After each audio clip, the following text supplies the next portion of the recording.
బాలికలు మరియు మహిళల జననేంద్రియ వికృతీకరణపై అవగాహన కల్పించడానికి మరియు ఈ దుష్ట ఆచారాన్ని ఎలా అంతం చేయవచ్చో వివరించడానికి ఈ రోజున జరుపుకుంటారు.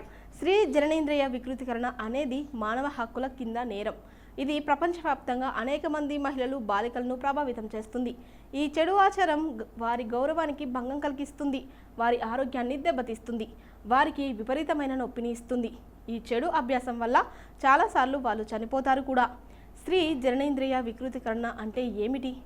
ఆడపిల్లలు, స్త్రీల జననాంగాలను ఛిద్రం చేసే ఈ దుష్ట పద్ధతిని ఫిమేల్ జెనిటల్ మ్యూటిలేషన్ లేదా FGM అంటారు. సాధారణ పరిభాషలో దీన్ని స్త్రీ సుంతి అని కూడా అంటారు. ఈ ప్రక్రియలో మహిళ యొక్క బాహ్య జననేంద్రియాలు కత్తిరించబడతాయి. ఈ ప్రక్రియకు గురైన బాలికలు తీవ్రమైన నొప్పి, అధిక రక్తస్రావం, ఇన్ఫెక్షన్, మూత్ర విసర్జన మరియు షాక్ వంటి సమస్యలను ఎదుర్కొంటారు. ఈ పద్ధతిని అనుసరించే సంఘం ఇది మహిళల లైంగిక కోరికను తగ్గిస్తుందని నమ్ముతుంది. సాధారణంగా స్త్రీలకు సుంతి చేసే సమయంలో వారు స్పృహ కోల్పోరు లేదా ప్రైవేట్ పార్టీ యొక్క భాగానికి అనస్థిషియా చేయరు.